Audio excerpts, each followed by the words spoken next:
Doa pembuka. Ya. Mari kita satu dalam doa. Mari kita berdoa.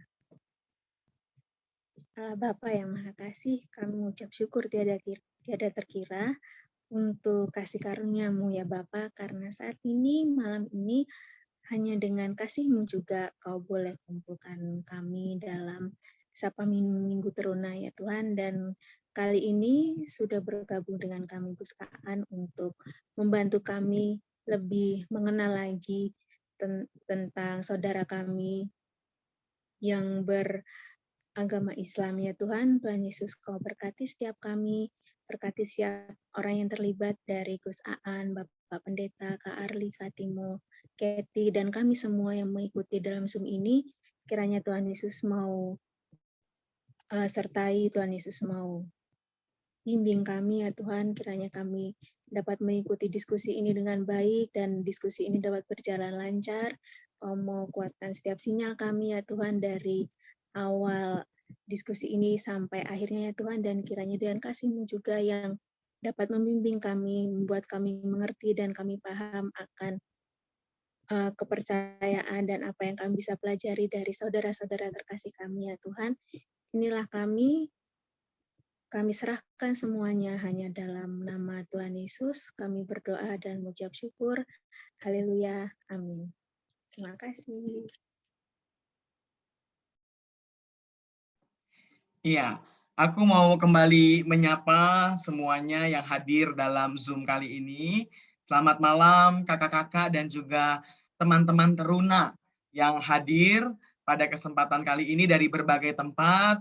Selamat malam bagi teman-teman teruna Margomulyo, Yogyakarta yang hadir. Ada beberapa, ada Anya, Enji, kemudian tadi ada Nicole, ada Ita, ada Jessie, Yesa, ada Yemima, ada Marcel, ada Gava, ada Lisa, ada Aurel, dan mungkin yang lain yang belum tersebut. Dan selamat malam juga bagi teman-teman teruna dari berbagai tempat, dari Lampung, Bogor, Bali, kemudian Jakarta, Depok, Cibubur. Selamat datang bersama dengan kami.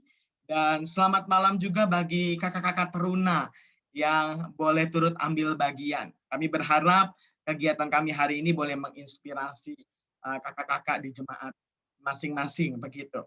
Iya, kali ini sebagaimana yang sudah di-share dan diterima oleh kakak-kakak sekalian, kita akan bersama-sama berdialog.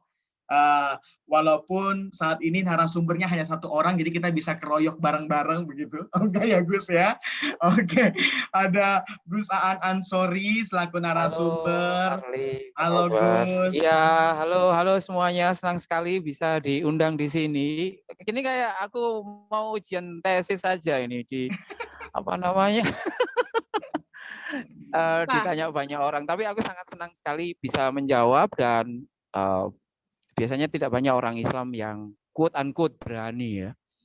Berani untuk keluar kandang, apalagi diundang di gereja untuk mempertanggungjawabkan quote unquote apa yang menjadi ajaran dan siap untuk dikritik habis.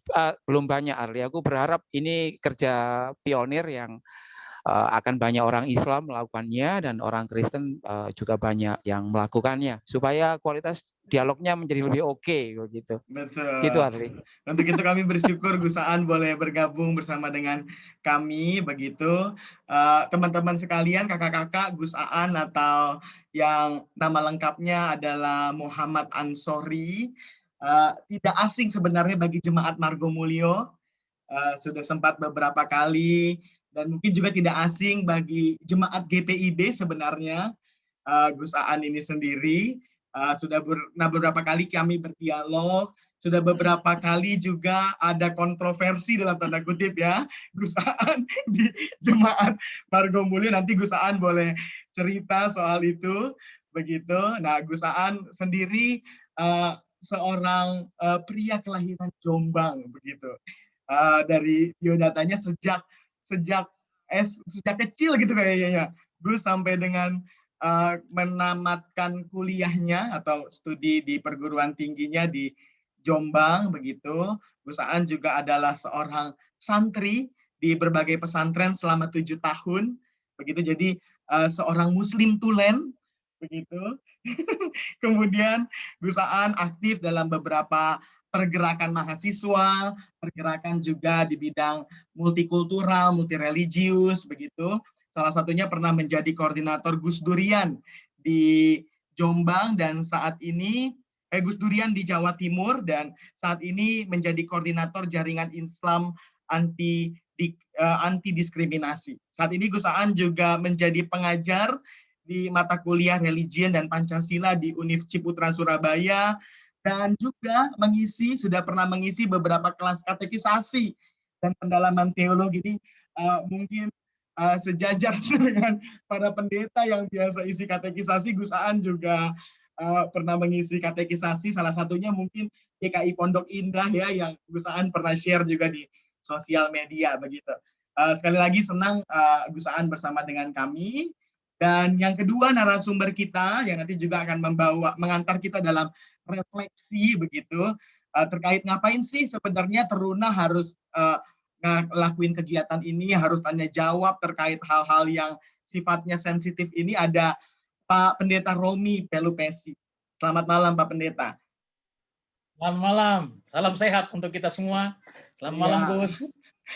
Halo Mas, selamat malam. Terima kasih. Ada hubungan apa dengan Jennifer Pelupesi? Itu namanya kok belakangnya? Oh ya. Nggak ada ya? Mantan pacar saya itu, sekarang sudah bukan pacar lagi, sudah istri. Oh gitu ya. Siap Mas. Iya Gus. Pak Pendeta Romi Pelupesi adalah Ibu Jennifer. Adalah pendeta jemaat kakak-kakak dan teman-teman di GPIB Margomulyo Yogyakarta. Beliau akan mendampingi teman-teman Teruna dan kakak-kakak juga untuk sama-sama berefleksi dari kegiatan ini nanti pada akhir diskusi. Nah, oke, kakak-kakak dan teman-teman, kita langsung aja ini. Jadi ini santai aja sifatnya teman-teman dan kakak-kakak. Begitu, kita akan ngobrol-ngobrol bersama dengan Gus Aan dulu terlebih dahulu, dan nanti juga ada sesi tanya jawab, tapi mungkin sebagaimana yang sudah dikasih tahu di awal, ada sedikit catatan, sesi tanya jawab nanti diprioritaskan bagi teman-teman Teruna begitu ya, karena kita mau melatih teman-teman Teruna untuk berani bertanya, berani mungkin mengutarakan kegelisahan atau mungkin apa yang selama ini dilihat dalam perjumpaannya dengan saudara-saudara Muslim. Kenapa teman-teman Muslim? Karena teman-teman Muslim adalah orang yang bisa dibilang paling sering bertemu dengan kita. Begitu.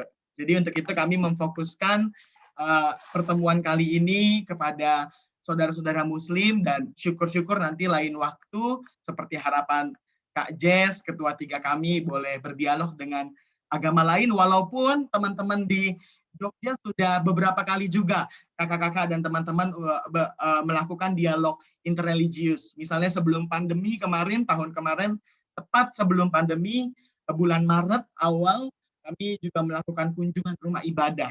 Dan di dalamnya mereka juga bertanya-tanya terkait dengan agama-agama yang ada. Begitu. Nah, langsung aja teman-teman dan kakak-kakak, kemarin kita sudah sama-sama mengumpulkan kesan dan juga pertanyaan melalui Google Form. Kak Timo boleh share screen mungkin tanggapan-tanggapan yang ada. Begitu. Nah, ini akan menjadi bahan diskusi kita atau menjadi titik pijak kita untuk melakukan diskusi begitu. Nah, ini Gus, yang pertama Gus. Jadi dalam Google Form yang kemarin kita sama-sama buka begitu, ada pertanyaan tentang bagaimana sih kesannya teman-teman Teruna atau pandangannya teman-teman Teruna tentang orang Islam atau teman-teman Muslim yang ada di sekitar mereka. Nah, dari jawaban-jawaban yang ada, di Gus Aan boleh lihat, dan juga teman-teman kakak-kakak boleh lihat, ini jawaban murni tanpa di otak-atik begitu ya. Kebanyakan positif, menghargai, menerima umat beragama lain, berbuat baik kepada siapapun tanpa melihat agama, lalu juga cinta damai dan sebagainya. Tapi mungkin ada beberapa juga poin nih Gus, misalnya di poin nomor 5, katanya semuanya toleransi dan saling mendukung.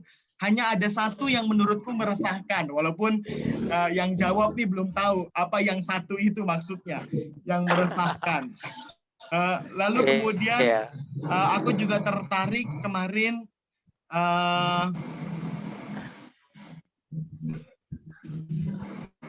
ini dengan tanggapan kedua terakhir bahwa nggak bisa dielakkan, ada juga yang baik toleransinya tapi ada juga yang rasis. Saya kadang disuruh untuk mengucapkan kalimat syahadat dalam konteks bercanda, menggunakan hijab dan lain-lain dari saya kecil oleh teman saya. Nah, terkait ini nih Gus, mungkin Gus boleh menanggapi dulu terkait pandangan teman-teman soal Iya, terima kasih Arli. Aku sangat senang melihat. Pertama, aku tidak itu hasilnya sudah aku prediksi ya, bahwa kalian pasti akan mempersepsi kami secara positif overall seperti itu. Meskipun sebenarnya aku menduga bahwa seluruh jawaban, seluruh respon itu akan sangat tergantung dari sejauh mana kalian atau teman-teman responden itu berinteraksi. Misalkan begini, kalau misalkan ada Teruna yang sejak TK sampai SMA-nya itu memilih untuk sekolah di di sekolah. Ini kok rame banget ya, Arli? Oke, sebentar. Bisakah di-mute agak secara paksa, agak model Belanda begitu nge-mute-nya di Thank you. Jawabannya pasti akan sangat beragam bagi teman-teman Teruna yang memilih pernah sekolah di sekolah negeri atau sekolah di sekolah yang khusus orang Kristen, itu pasti akan sangat berbeda. Akan sangat berbeda. Bagi sekolah yang pernah di sekolah negeri, terutama di luar Jogja misalkan, itu akan sangat pernah mengalami berbagai macam quote-unquote persekusi dan seperti yang tadi disampaikan, disuruh berjilbab, disuruh yang lain, dan lain sebagainya. Aku benar-benar mengapresiasi bahwa banyak teman-teman yang ada di Google Form itu menyampaikan apresiasi positifnya, karena bisa jadi mereka memilih ya, pernah mengalami persekusi tapi memilih ya udah deh, nanti nggak enak misalkan kalau ngomong secara jujur, mungkin kasihan atau nggak enak sama aku, masa sih udah mau diundang ke Marga Mulia terus kemudian mau dikritik habis dan lain sebagainya. Tetapi yang ingin aku katakan itu begini, kalaulah nanti teman-teman Taruna, bagi kalian yang belum pernah mengalami persekusi, aku ingin kalian siap-siap.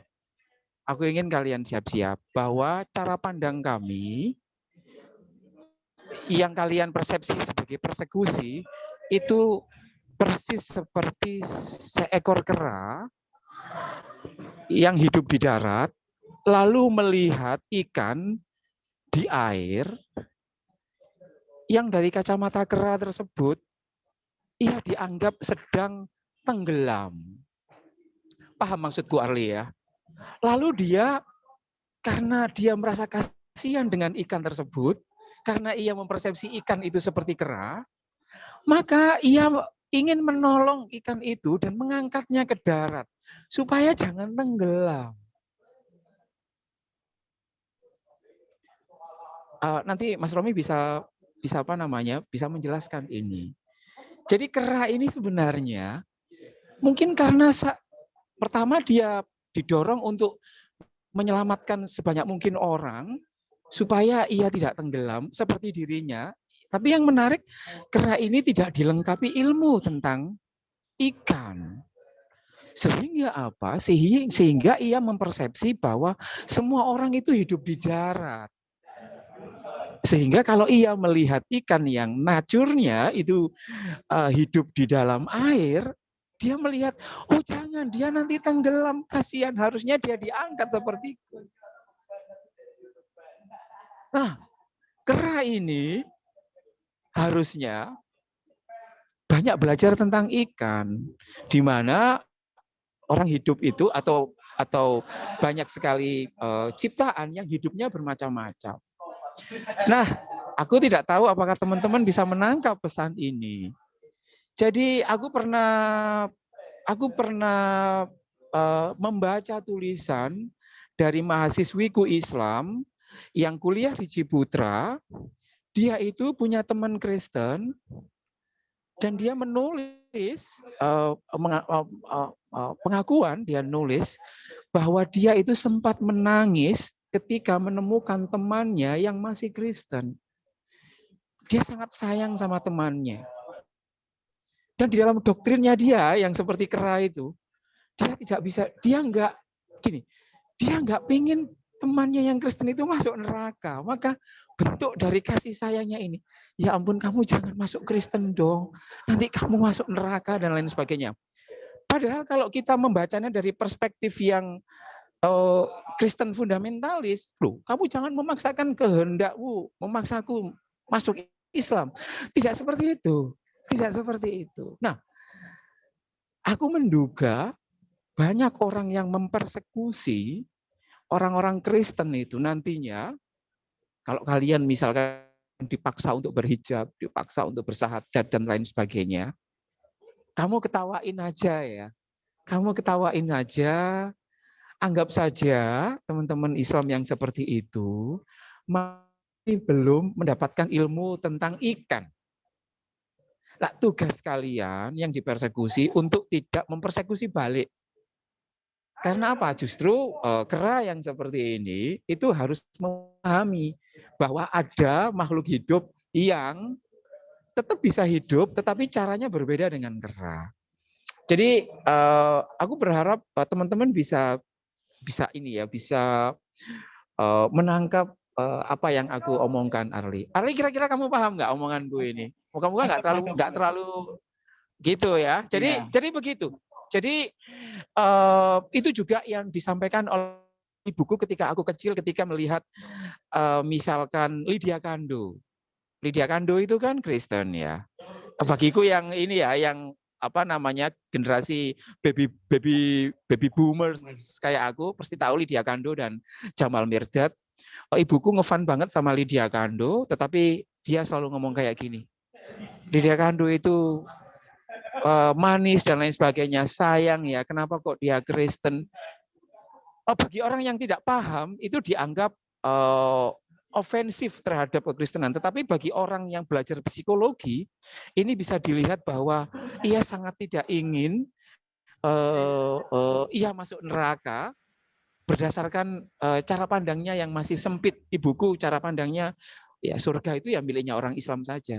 Aku berharap ke depan akan banyak orang yang di Islam yang berpikiran terbuka bahwa untuk hidup itu modelnya nggak sama, nggak seperti kera saja. Ada yang model amfibi, ada yang model seperti ikan. Nah, aku berharap ke depan banyak orang Islam yang punya cara pandang yang lebih terbuka. Begitu sih Arli, aku sangat senang sekali membaca banyak hal dan aku mohon maaf kalau misalkan banyak teruna yang memiliki pengalaman yang agak keras begitu ya, terutama ketika bersinggungan dengan orang Islam.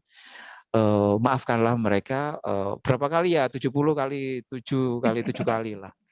Kayak gitu ya. Ya maafkanlah mereka kayak gitu karena mereka butuh proses untuk bisa belajar banyak tentang kekristenan dan agama lain gitu. Jangan dibenci orang Islam yang seperti itu. Terima kasih atas pengertiannya.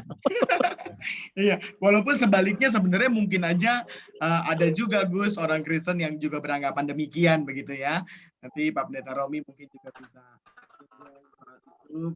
Dalam rangka itu makanya kami mau mengenal juga teman-teman Muslim pada saat ini supaya kami ibaratnya kalau pakai perumpamaannya Gus Aan tahu tentang ikan begitu. Supaya kami nggak memaksakan apa yang menjadi cara kami begitu ya. Betul. Tidak banyak ikan yang mempunyai tidak banyak kera yang tahu soal ikan. Aku termasuk kera yang agak paham. Kalian kan Trinitarian, aku Unitarian. Aku paham Trinitarian dan aku mengkampanyekan banyak hal Unitarian dan Trinitarian. Pada titik tertentu, kalian pasti akan malu-malu ngomong soal Unitarian. Nah, padahal kera ini itu faksi Unitarian dalam perspektif Yesus itu sendiri. Nah, aku melihat ketika aku melihat Trinitarian, ketika aku mempelajari itu bagaimana model keesaan dalam Trinitarian, aku melihat kalian ini keren gitu loh. Kalian ini keren karena konsep ketuhanannya menurutku ketuhanan yang sangat melangit, itu kemudian kalian dekatkan dengan bumi, dengan quote-unquote meminjam tubuh Kristus itu sendiri. Dan aku melihat, oh keren ini, tapi sayangnya tidak banyak orang Islam yang paham itu, dan aku berjanji pada diriku sendiri bahwa aku akan berusaha menjelaskan bagaimana konsep the oneness, konsep monotheism dari perspektif Trinitarian itu, yang mungkin akan agak sedikit kepada orang-orang Islam akan sedikit ada resistensi, tetapi ya itu tadi, nggak mungkin orang-orang Islam itu bisa mencintai kekristenan kalau mereka tidak memahami soal Trinitarian. Itu saja. Oke, Gus, kalau gitu kita langsung masuk ke pertanyaan yang terkumpul ya, Gus ya. Boleh Kak Timo di share lagi, Kak Tim. Ya, ini pertanyaan yang terkumpul juga melalui Google Form. Seperti janjinya Gus Aan begitu, sejak aku menghubungi Gus Aan katanya tanya apa saja, termasuk hal-hal sensitif katanya. Ini teman-teman Teruna nggak usah takut ya. Nanti kalau teman-teman Teruna juga ada pertanyaan begitu yang mau disampaikan langsung, monggo. Mumpung ada yang mau menjawab dengan legowo dan mumpung ada satu domba di tengah-tengah serigala. Serigala yang banyak. Oke. Mungkin yang paling mendasar dulu, Gus. Ini mungkin sering dipertanyakan oleh teman-teman Kristen begitu, oleh kami begitu. Ya, paling bawah mungkin Kak. Ya, ini ada pertanyaan, kenapa sih orang Islam itu sering bilang kami kafir? Begitu. Oke.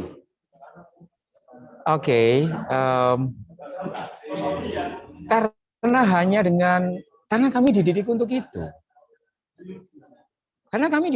itu. Begini. Ini jujur-jujuran aja ya.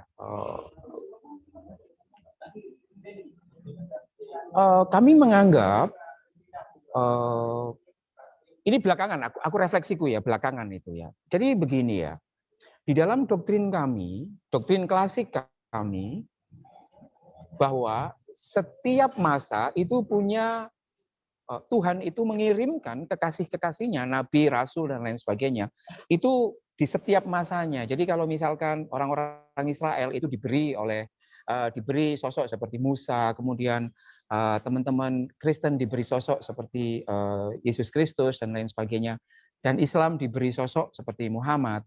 Nah, di kami didoktrin bahwa agama-agama sebelum kami, ini doktrinnya ya, doktrin itu kan tafsir ya, bisa jadi benar, bisa jadi tidak. Tapi saya akan jujur aja kepada kalian. Di doktrin kami bahwa agama-agama yang hadir itu sebenarnya harusnya itu tidak lagi mengikuti agama yang lama. Harusnya ketika ada produk baru namanya Islam, maka semuanya, the follower of Moses, the follower of Jesus, itu harusnya mengikuti partai kami. Itu doktrinnya, Arli ya. Itu doktrinnya.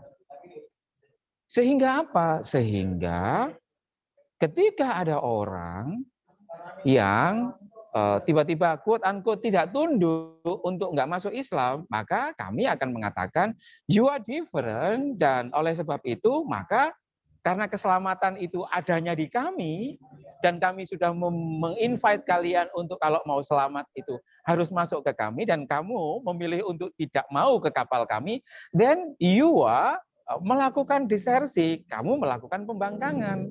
Maka kami labeli menjadi kafir, menjadi orang yang tidak berada di dalam kapal kami. Itu narasi klasik. Oke, narasi klasik. Bukan satu-satunya pemahaman. Itu yang didoktrinkan di dalam narasi besar aku sejak kecil. Doktrin itu ajaran mungkin ya Gus ya. Ini menolong teman-teman Teruna. Doktrin itu ajaran teman-teman. Ajaran mainstream, ajaran mainstream. Jadi yang ingin aku katakan, konsep klasik kami mengatakan bahwa there is no salvation outside Islam. Seperti itu. Sama seperti aku ngomong. Apakah orang-orang yang tidak mengakui Kristus sebagai juru selamat itu bisa diselamatkan atau tidak? Nggak usah dijawab dalam hati saja. Seperti itu. Aku ingin mengatakan konkretnya seperti yang di Katolik. Katolik dulu sebelum Konsili Vatikan II itu kan mengatakan tidak ada keselamatan di luar Gereja Katolik Roma. Agak kadrun lah, kira-kira kayak gitu. Kami ya sama. Lalu pada waktu Konsili Vatikan kedua tahun kira-kira 60-an pertengahan begitu, mereka mengatakan bahwa kami mengakui bahwa ada keselamatan di luar Gereja Katolik Roma, meskipun kami meyakini bahwa keselamatan asasi itu masih berada di lingkungan Gereja Katolik Roma. Artinya apa? Artinya bahwa ada sikap yang terbuka. Di Islam, watak aslinya itu kami mengatakan bahwa tidak ada keselamatan di luar keislaman. Tetapi itu cara pandang klasik, tetapi belakangan ketika teman-teman mengakses banyak informasi, sebenarnya itu bukan satu-satunya tafsir.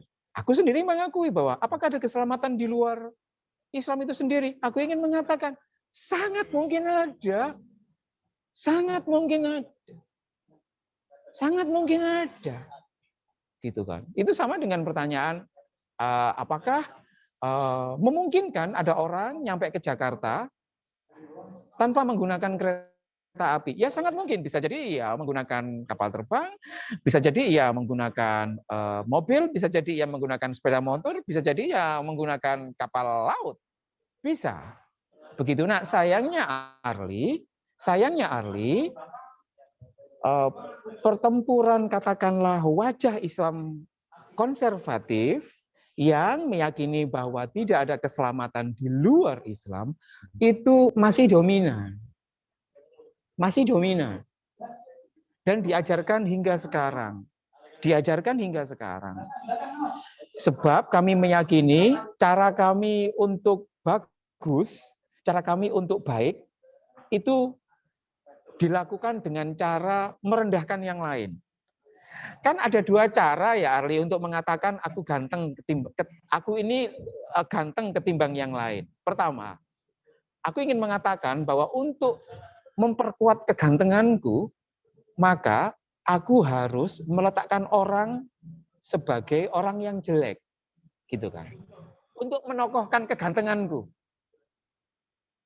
Ada juga orang yang meletakkan kegantengannya dengan cara bersama-sama dengan orang yang lain, seperti itu. Nah, cara Islam klasik mengatakan dirinya benar, itu dengan cara menuding orang lain kafir. Yang secara personal pada diriku sendiri, aku tidak setuju. Aku ingin mengatakan kebenaran Islam, kesucian Islam, itu dilakukan dengan cara merangkul yang lain. Dengan kata lain begini, semakin aku berislam, semakin aku harus meyakini bahwa ada keselamatan di luar agama Islam. Cara klasik mengatakan, semakin kamu Islam, semakin kamu harus menista yang lain itu kafir dan sesat. Kalau aku berbeda, Arli. Ajaranku, semakin aku berislam, semakin aku akan mendorong orang-orang Islam untuk meyakini bahwa ada kebenaran di luar Islam. Ini yang aku tawarkan cara berislam secara sehat. Gitu kan. Oke. Gus, oke, terkait dengan itu mungkin ini berkaitan juga dengan konsep ketuhanan ya. Ini agak berat sebenarnya buat teman-teman teruna, tapi ada yang menanyakan nih, Gus, walaupun dengan bahasa yang sederhana. Gus nanti boleh minta tolong juga untuk bisa menyederhanakan ya penjelasan terkait tadi misalnya Trinitarian, Unitarian begitu. Oh iya, iya. Ada pertanyaan ini. Ada pertanyaan yang menarik dan langsung belak-belakan menurutku juga, yaitu apa yang beda dari Tuhanku dan Tuhanmu? Katanya, Gus. Bagaimana ini, Gus? kalau kalian baca Perjanjian Lama misalkan, atau 10 perintah Tuhan itu kan, jangan ada ilah toh. Berita Romi pasti ngerti itu salah satunya itu. Jangan ada ilah selain aku. Kami mengikuti itu. Kami mengikuti itu. Makanya monoteisme Islam itu sama dengan Yahudi. Makanya kalau teman-teman baca tulisannya Bernard Lewis, mana The Jews of Islam kayak gitu. Jadi sebenarnya cara pandang Islam itu kalau kalian baca Perjanjian Lama itu kan agak sama lah.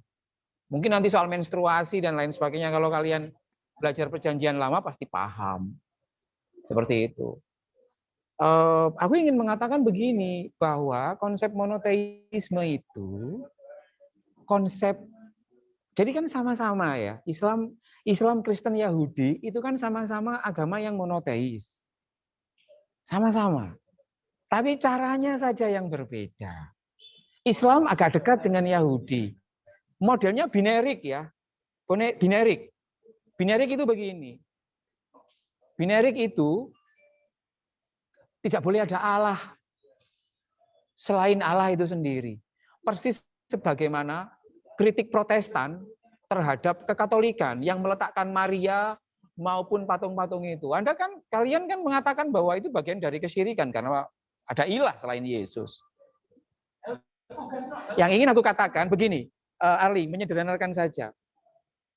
Yang sama dari Islam dan Kristen dan Yahudi itu adalah sama-sama monoteismenya. Menurutku, sama-sama. Nah, yang menarik, yang berbedanya apa? Berbedanya, sebentar ya. Sebentar, ini kok ada yang masuk. Nah, berbedanya adalah di soal ekspresi ketuhanannya. Bagaimana Tuhan itu disembah, itu yang nggak sama. Ya, yang nggak sama. Islam itu kalau Islam itu ya menyembah Allah ya menyembah Allah. Tidak ada quote unquote perantaranya. Seperti itu. Yahudi kira-kira ya sama. Itu sebabnya ketika ada agama-agama yang disebut agama pagan yang katakanlah meletakkan patung-patung itu sebagai representasi Allah, itu dihancurkan semuanya. Enggak boleh. Enggak boleh ada Allah lain selain Allah itu sendiri. Patung-patung enggak boleh dan lain sebagainya. Jadi pendekatannya binerik. Pendekatannya binerik dalam arti monoteisme yang binerik dalam arti ya sudah Allah yang satu ya Allah yang satu. Karena terbiasa dengan Allah yang satu adalah satu, bukan satu sama dengan tiga, tiga dengan satu, maka orang-orang Islam agak kesulitan, Arli. Ketika kalian ini mengadopsi cara pandang Athanasius yang mengatakan satu, apa Pendeta Romi? Bahasa teologinya tiga pribadi. Satu zat tiga pribadi atau seperti apa? Satu apa? Satu karya dan firman tapi dengan tiga cara berada. Nah, begitu loh. Karena kami itu taunya adalah satu, bukan satu di dalam tiga pribadi, maka kami butuh proses. Begitu ya, kami butuh proses untuk memahami itu. Itu jawaban yang menurutku sebenarnya menarik dalam arti bahwa sebenarnya belakangan aku merasa bahwa kita ini menyembah Tuhan yang sama, tapi caranya saja Arli yang berbeda. Kami terbiasa satu adalah satu, ya, bukan satu yang dipahami dengan cara yang lebih sophisticated. Aku tidak mengatakan Trinitas salah, justru aku mengapresiasi betapa kerennya konsep Trinitas ini. Belakangan, ketika aku belajar bagaimana model Kristologi Islam, nanti ada mata kuliah lain lah. Dan nanti bisa diskusi, kenapa kok kami sangat membenci. Tapi aku kasih bocoran sedikit saja, kenapa kok kami sangat membenci kalian yang Trinitarian. Nah, sudah pernah aku tulis ya. Aku tidak tahu apakah Teruna diajari sejarah doktrin Pendeta Romi, sejarah doktrin gereja. Moga-moga diajari ya. Kalau ini teman-teman di teologi. Begini teman-teman. Pada waktu kira-kira tahun 340-an tahun 50-an itu kekristenan awal ya, Protestan kan 1500-an ya. Itu masih jauh ya. Ini tahun 300-an ini. Islam belum ada. Protestan apalagi belum ada. Itu ada dua konsili ini Nicea dan konsili Chalcedon. Di sana para bapak-bapak gereja awal itu lagi diskusi menyangkut bagaimana Kristus itu dipahami sebagai Tuhan. Oke? Ada dua yang berkontestasi di situ. Ini harus tahu. Sebab kalau kalian ingin mencintai Islam, ingin mencintai saudara kalian yang Islam, maka kalian harus tahu bagaimana kristologi Islam. Nah, baru kemudian nanti kalian akan bisa mencintai secara genuine. Sama seperti aku akan mencintai kalian yang Kristen secara genuine. Ketika aku belajar soal Trinitas, aku bisa mencintai kalian secara genuine. Oh gini tuh kalian. Oke, aku paham. Nah, ketika bertarung ini, ada dua bertarung di Chalcedon dan Nicea itu. Pertama, itu faksinya Athanasius dengan konsep Trinitariannya. Yang kedua, bertarung melawan Arian dengan konsep Unitariannya. Salah satunya beginilah, kalau Trinitarian ya Trinitas itu bertarung dengan Arian yang mengatakan bahwa Gusti Yesus itu bukan Tuhan. Gusti Yesus itu ya sedikit di bawah Tuhan. Itu tahun 340-an ya. Di kekristenan sudah ada diskursus soal itu. Ya, sudah ada diskursus soal itu. Lalu di voting yang menang Trinitarian. Kemana yang kalah? Dipersekusi. Dibidatkan, disesatkan. Mereka lari ke semenanjung Arab. Termasuk di sekitar Mekah dan Madinah. Itu jauh sebelum Islam lahir ya. Jadi seluruh kelompok-kelompok yang disesatkan, heresi, bidat, heterodok, yang kalah di dalam konsili Chalcedon dan konsili Nicea, itu dipersekusi dan lari menyingkir di semenanjung Arab. Kalau kalian baca banyak, nanti aku kasih linknya. Nah, mereka nongkrong lah di wilayah semenanjung Arab di mana Islam itu tumbuh. Akhirnya Islam tumbuh dengan model kristologinya sendiri yang sangat dipengaruhi oleh sekte-sekte yang dulu disesatkan oleh Trinitarian. Contoh, kami dididik tidak bisa meyakini bahwa Kristus itu disalib. Itu bukan sepenuhnya genuine Islam, tidak. Itu sebenarnya bapak-bapak gereja awal. Seperti itu. Pengangkatan, kenaikan Yesus, dan lain sebagainya. Aku jadi, ketika aku tahu sejarah itu, aku kemudian, gila nih, ini soalnya akhirnya soal politik ini. Kemudian. Ini akhirnya aku bilang, oh gini toh, kristologi di Islam begini toh. Jadi kristologi Islam yang sekarang dipeluk oleh 85% masyarakat Indonesia, itu sebenarnya komposisinya itu adalah komposisi kristologi Islam itu adalah musuh Trinitarian masa lalu. Yang ini kemudian harusnya diajarkan supaya yang lain bisa memahami yang lain juga bisa memahami. Sebab hanya dengan cara itu, ya, Arli, aku sepenuhnya bisa meyakini konsep Trinitarian dan aku mengatakan Trinitarian itu adalah konsep yang sangat indah. Bagaimana kalian bisa memahami ilah itu sendiri. Pada banyak hal itu juga dipakai oleh kami orang-orang NU ketika misalkan merepresentasi ilah itu kepada wujud-wujud yang lain. Tapi kan ini tidak akhirnya karena ini agak sulit, kemudian pendidikan keagamaan kita itu kemudian menutup ruang perjumpaan itu yang ketika aku di Ciputra, aku tadi kemarin menulis bagaimana soal kenaikan, di Islam ada kenaikan, di Kristen juga kenaikan. Nah, di kelasku, di kelas religion, kami melakukan uji laboratorium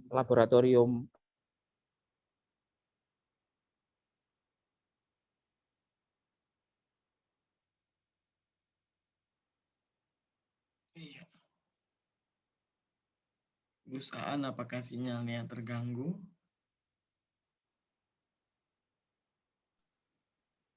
Nampaknya begitu ya, saya Iya, juga Pak ini Pendeta. freeze. Oke, kita tunggu sebentar. Kalau begitu.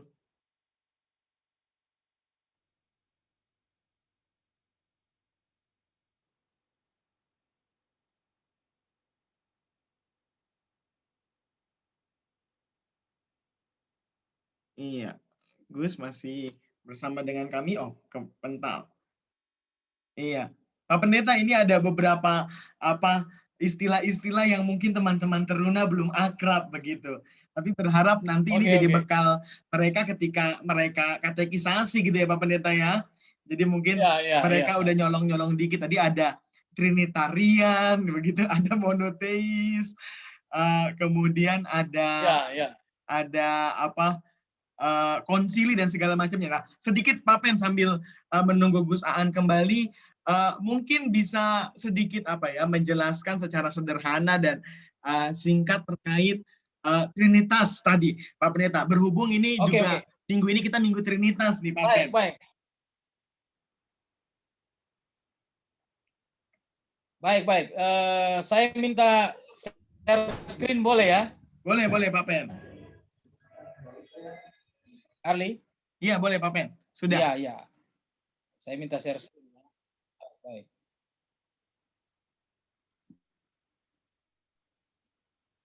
Oke,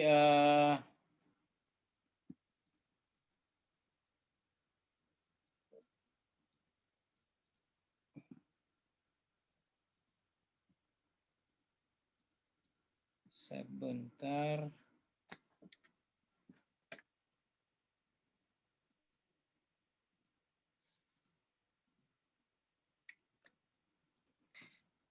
Sambil menunggu Gus Aan, apakah sudah bersama dengan kami?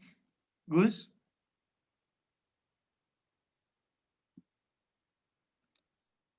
Ada akunnya, tapi apakah sinyalnya sudah stabil, Gus Aan? Sebentar. Habis disconnect. Sebentar ya. Baik, Gus. Aku coba larikan ke Pendeta Romi dulu ya, Gus ya, terkait konsep Trinitas tadi. Iya, iya. Sinyal sebentar ya. Saya share screen ya, Arli ya. Iya, Pak Pen.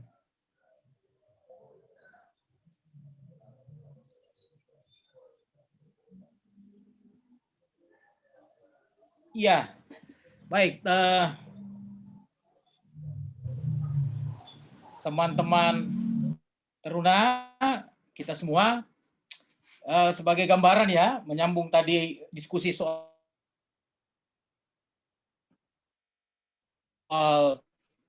konsep Trinitas, ya memang ini hal yang menarik bukan hanya karena begitu filosofis teologis, tapi juga menarik karena ini menjadi keunikan dari iman Kristen, ini menjadi hal yang sangat prinsip dalam kehidupan iman Kristen ya. Saya membuat gambaran seperti ini ya. Jadi pemahaman soal Trinitas itu bukan dalam lingkaran seperti ini ya, yang terpisah seperti ini ya. Ini menjadi hal yang berbeda begitu ya. Bukan juga ketika disusun seperti ini ya, atau seperti ini, tidak.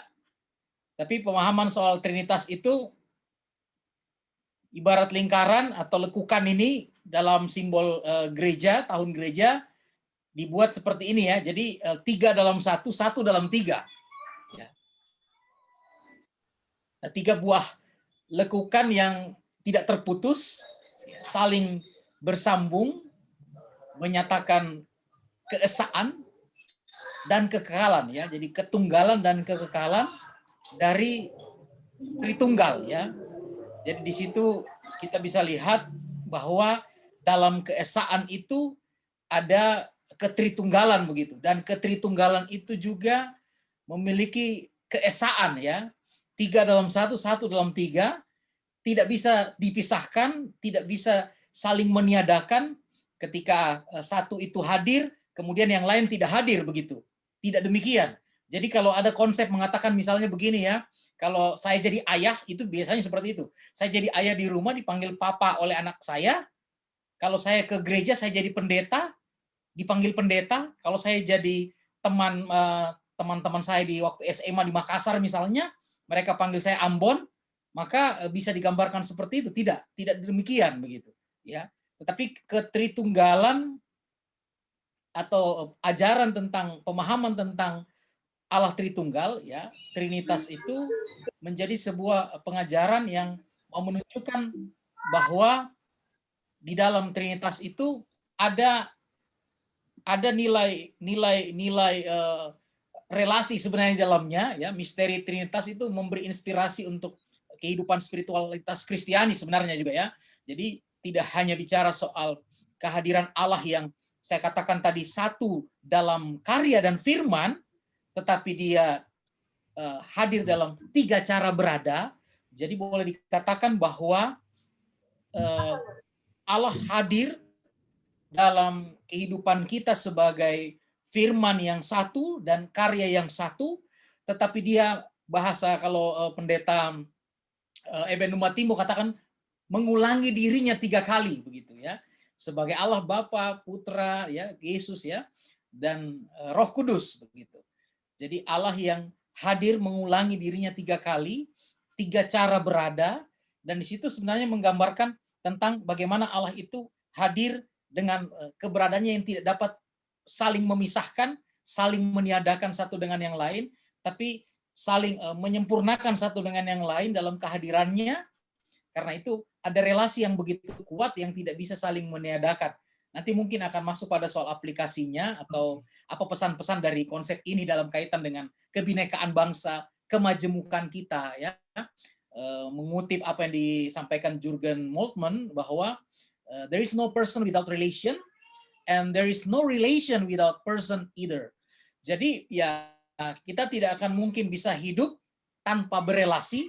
Sejak kita lahir di bumi ini, kita sudah bergantung pada keberadaan kita yang saling berelasi dengan orang tua, dengan saudara, dengan sesama manusia, tapi juga relasi itu hadir, ya, ketika kemudian bukan hanya satu orang, tapi ada lebih dari satu orang membangun komunikasi, membangun interaksi, dan tentu interaksi relasi yang saling menguatkan, saling membangun, saling mendukung, saling mengasihi, saling menopang satu dengan yang lain. Bagaimana Arli? Gus Aan sudah bisa bergabung? Sudah. Gus Aan sudah ya, Gus? Iya, Oke. sudah. Sampai di sini. Terima kasih Pak Ben. Iya, thank you. Keren sekali. Menurutku terima kasih atas paparannya, Mas Romi. Saya kasih tahu ya, bagaimana kami didoktrin untuk doktrin yang sama. Jadi kalau teman-teman itu didoktrin untuk menjadi Trinitarian fundamentalis, maka kami didoktrin untuk Unitarian yang fundamentalis juga. Itu sebabnya kita nggak bisa ketemu. Itu sebabnya kemudian saya mikir, aku ini didoktrin untuk meyakini bahwa yang Esa ya Esa satu, bukan dengan cara yang sophisticated itu. Aku lama terkungkung di sana dan kemudian aku merasa kenapa aku jadi fundamentalis begini, menganggap orang yang di luar aku menjadi menjadi nggak selamat semuanya ini. Nah, Pendeta Romi dan yang lain, aku sangat sepakat dengan soal Trinitarian dan Unitarian. Tetapi aku pernah bertanya kepada orang-orang yang dididik secara ketat sepertiku untuk mengatakan bahwa untuk meyakini bahwa Yesus itu tidak disalib. Aku tanya kepada orang-orang Islam kayak gini. Orang-orang Islam, kalau ada orang yang percaya bahwa Nabi Isa atau Yesus gitu ya, ternyata disalib, menurut kalian itu kafir. Nggak bisa itu. Oke, aku catat. Nah, pertanyaan yang sama aku ingin tanyakan kepada Teruna. Ya, ini ngecek loh ya. Kan iman, pengharapan, dan kasih itu kata Rasul Paulus toh.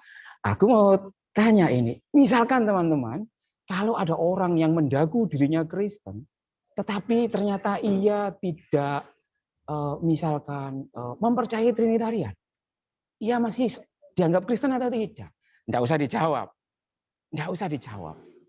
Tetapi yang ingin aku katakan,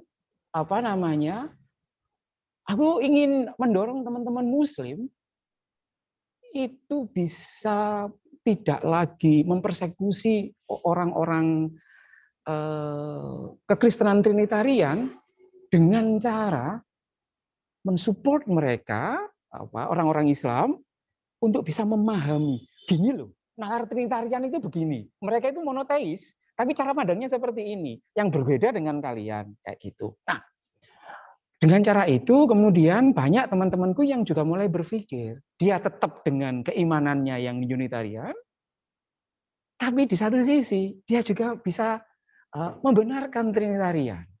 Nah, menurutku, aku ingin menyatakan bahwa cara terbaik yang aku pilih untuk mengakhiri stigma kekafiran yang seringkali dilekatkan oleh orang Islam kepada saudara-saudaranya yang Kristen, salah satu yang harus aku lakukan dan it works itu adalah dengan meyakinkan banyak orang Islam bahwa orang Kristen itu tidak menyembah 3 Tuhan. Yang sayangnya, ini jujur saja ya Pendeta Romi ya, orang Islam itu kan terbiasa logika-logika pendek, analogi-analogi pendek, seperti itu. Aku selalu ngomong ke banyak teman-temanku yang lulusan UKDW maupun STT Jakarta dan lain sebagainya. Bisa nggak kalian merumuskan pendekatan Trinitarian yang tidak terlalu tinggi, tapi sangat mudah dicerna. Sehingga nanti aku bisa pinjam itu dan aku akan menjelaskan kepada orang Islam supaya orang Islam tidak lagi menyalahpahami itu. Sebab cara pandang ini menjadi penting dan bagiku tidak ada istilah kafir. Ya, aku kemudian juga meyakinkan kepada banyak Islam bahwa kekafiran itu bukan hanya tidak boleh dilekatkan karena per hari ini tidak ada orang kafir itu. Orang kafir kalau di dalam tradisi di dalam kitab kami Al-Quran itu orang-orang Kristen itu disebut sebagai ahlul kitab. Di dalam keimanan kami, Pendeta Romi dan yang lain, kami ini Islam itu kan punya rukun iman. Punya rukun iman. Rukun iman salah satunya adalah kami harus mempercayai Al-Quran dan kitab-kitab yang diturunkan Allah sebelum Al-Quran. Apa itu? Kan 3. Taurat, Pentateuch gitu. Yang kedua adalah Zabur, Mazmur. Yang ketiga itu adalah Injil.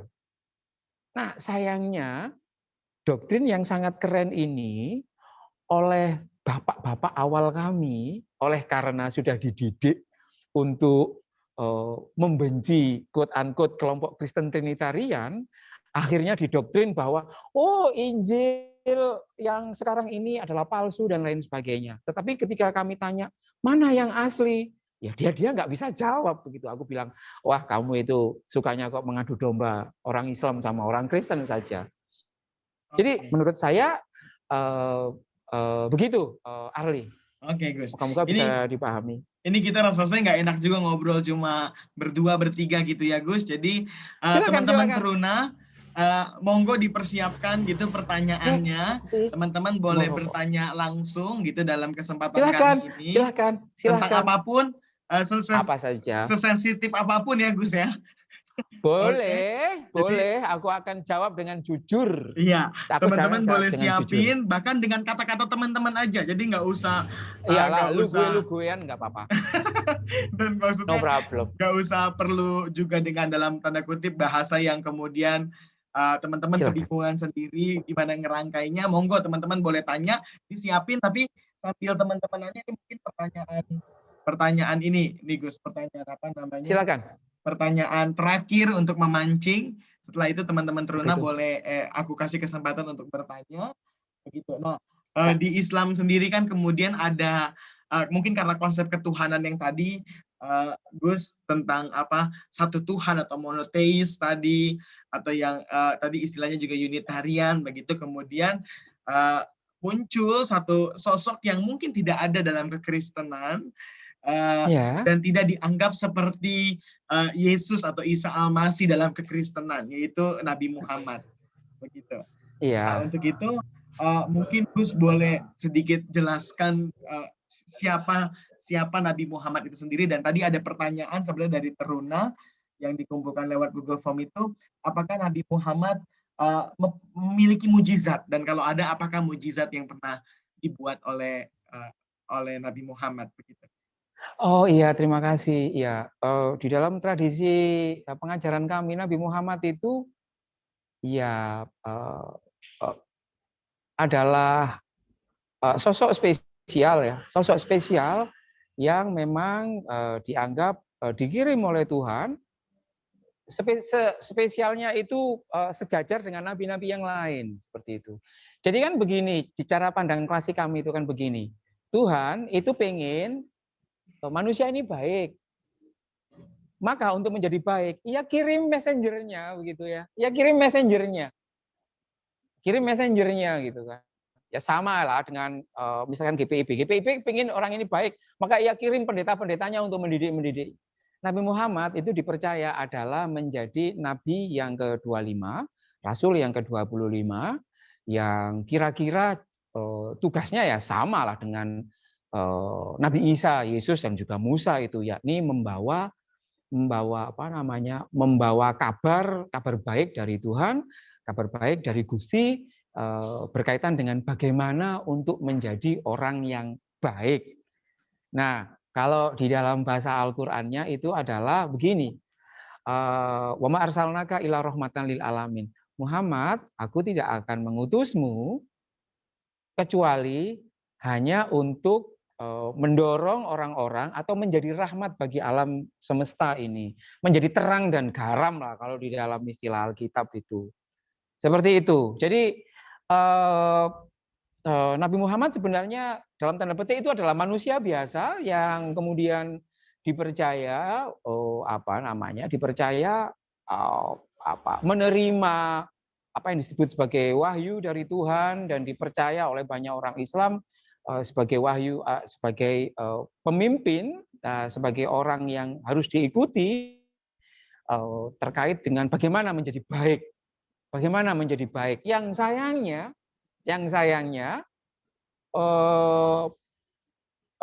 ada cara pandang yang berbeda-beda menyangkut Nabi Muhammad itu sendiri.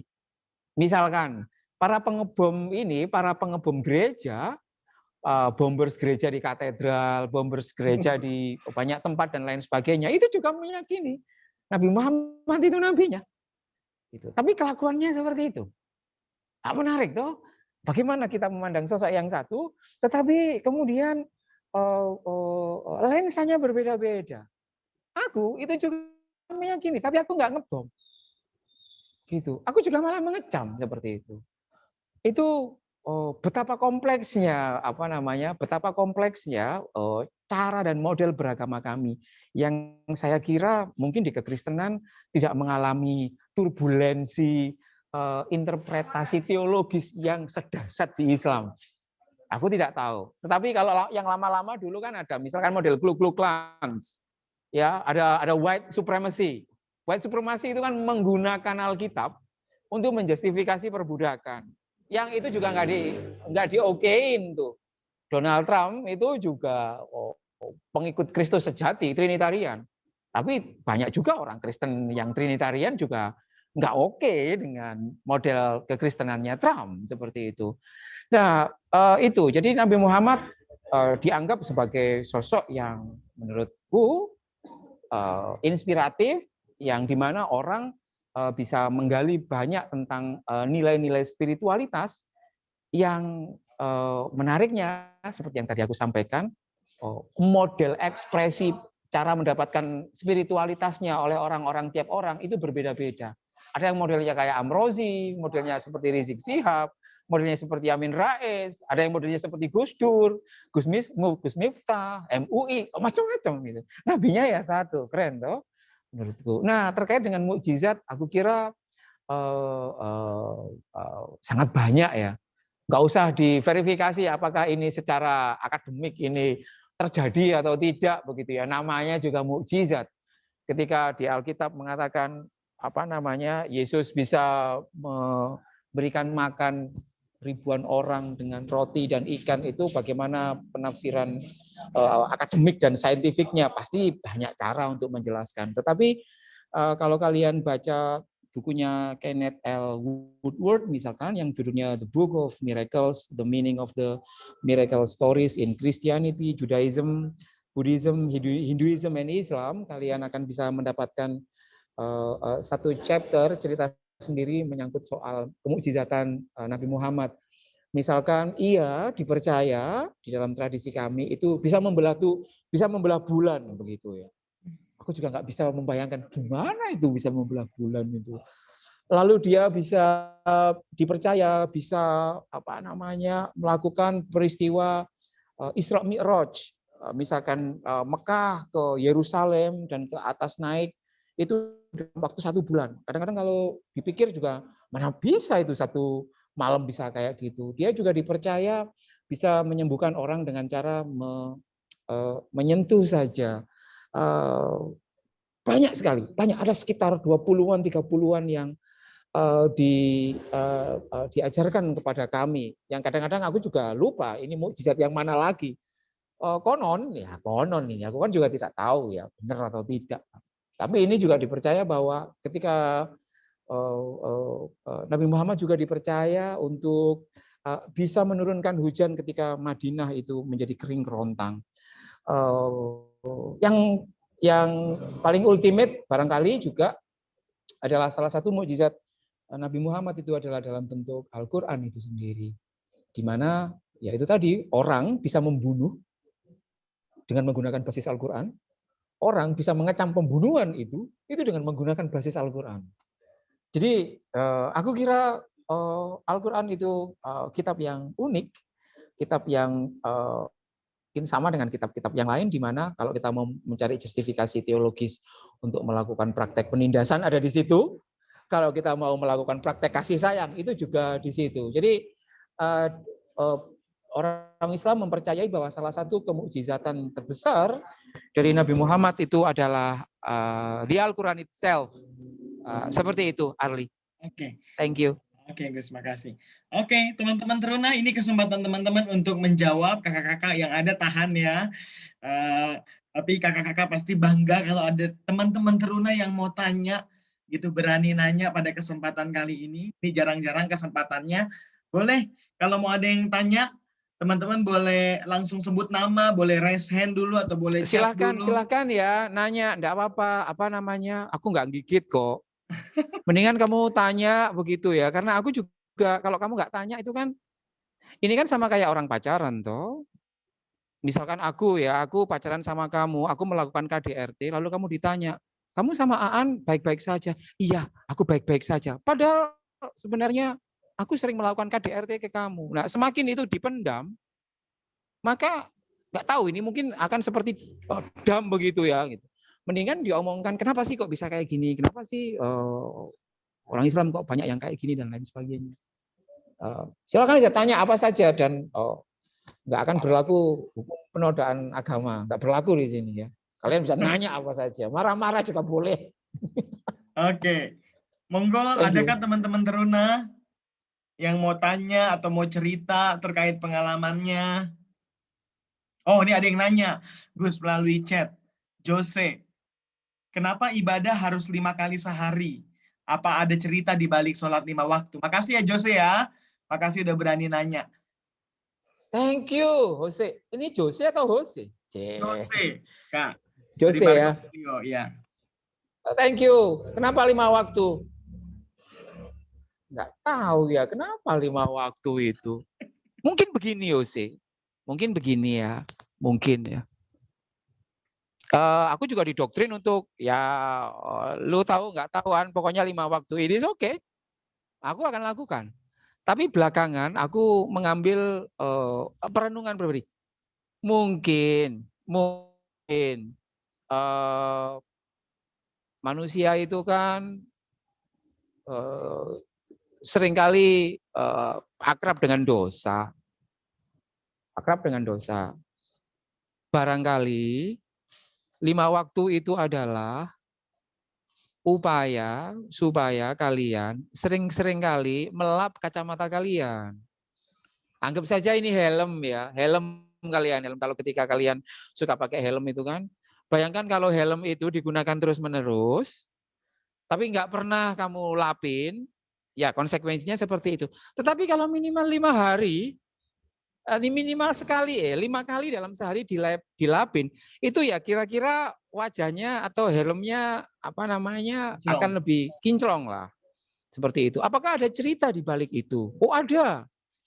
Kalau ceritanya begini, ini cerita yang seringkali didoktrinkan ke kami. Bahwa pada waktu Nabi Muhammad itu melakukan peristiwa Isra Mi'raj, bertemu dengan Tuhannya, itu Nabi Muhammad itu diminta oleh Tuhan untuk melakukan menyembah dirinya, menyembah Tuhan, itu kira-kira 100 kali dalam sehari. Artinya disuruh sholat 100 kali dalam. Ini ceritanya ya, ini ceritanya. Cerita yang sering didoktrinkan. Apakah benar atau tidak? Kita bisa mencari tahu itu. Biarlah itu menjadi seperti konsep Trinitas. Itu kan biarkan itu menjadi misterius. Konsep Trinitas kan harus misterius seperti itu. Nah, ketika dia Muhammad, kamu sholat ya, katakanlah sholat 100 kali. Nabi Muhammad, oke. Lalu ketika bertemu dengan para nabi, kemudian ditanya, nah, Muhammad, kamu disuruh sholat berapa kali? Sholat 100 kali. Lu yakin sanggup umat lu disuruh sehari 100 kali? Enggak sanggup umat lu, udah kamu minta aja,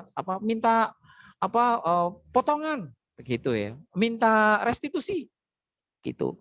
Sampai kemudian terakhir restitusinya adalah 5 kali sehari. Itu mitosnya. Ya, itu mitosnya. Tetapi kalau